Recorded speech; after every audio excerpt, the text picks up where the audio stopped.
یہ تفسیر القرآن الصافی فی تفسیر القرآن ملا فیض کاشانی کی، اور یہ بھی تیرے ایران سے چھپی ہے۔ اس صافی تفسیر صافی کے اندر قرآن حکیم کے بارے میں بے شمار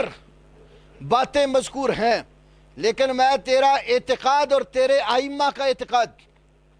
اس کتاب کے صفحہ نمبر 34 سے پیش کر رہا ہوں۔ یہ دیکھیے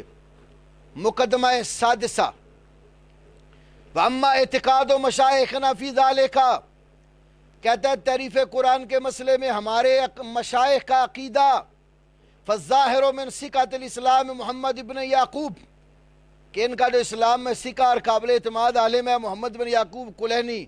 انہو کان یعتقد التعریف والنقصان فی القرآن،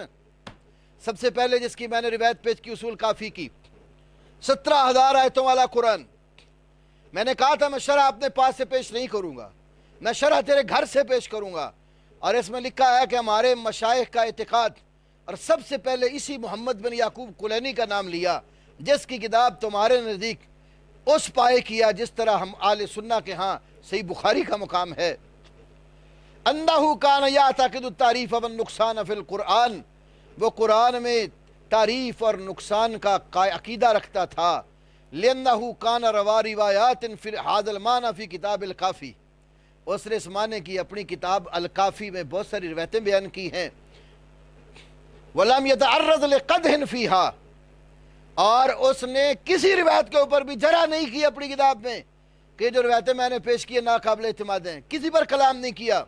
مَا أَنَّهُ ذَكَرَ فِي أَوَّلِ الْكِتَابِ، اور اس کے ساتھ اس نے اپنی کتاب کے شروع میں بیان کیا ہے أَنَّهُ كَانَ يَثِقُ بِمَا رَوَاهُ فِيهِ،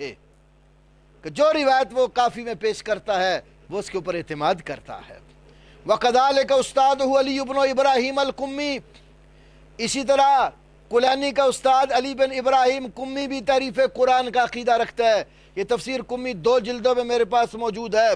اور اس کے اندر میں نے بے شمار حوالہ جات نقل کیے ہوئے ہیں جو تعریف قرآن کے حوالے سے ہیں۔ تفسیر قمی والا بھی یہ فیض کاشانی کہتا ہے کہ وہ اس تعریف کا عقیدہ رکھتا تھا۔ فَإِنَّ تَفْسِيرَ مَمْلُوٌّ مِّنْهُ، اس کی تفسیر بھی اس سے بھری پڑی ہے۔ میں نے اللہ کی توفیق سے تفسیر قمی شروع سے لے کر آخر تک دونوں جلدیں ایک ایک حرف کے ساتھ پڑھی ہیں، تو یہ کہتا ہے کہ تفسیر قمی بھی تعریف قرآن سے بھری پڑی ہے، والو غلوًا فی ہے، بلکہ اس نے اس میں غلو کی حد تک ذکر کیا کہ قرآن محرف ہے۔ اسی طرح کتاب الشیخ احمد ابن ابی طالب الطبرسی، ابو طالب الطبرسی کتاب الاحتجاج والا، وہ بھی ایضا نسج علی منوالہما فی کتاب الاحتجاج، اپنے ان دونوں بزرگوں کی طرز اس نے بھی اپنی کتاب احتجاج میں اختیار کی ہے، وہ بھی انہی کے رویے پر انہی کے طریقے پر چلا ہے۔ تو یہ تعریف قرآن کا عقیدہ تو تیرے بڑے کہتے ہیں کہ ہمارے ہاں ہے،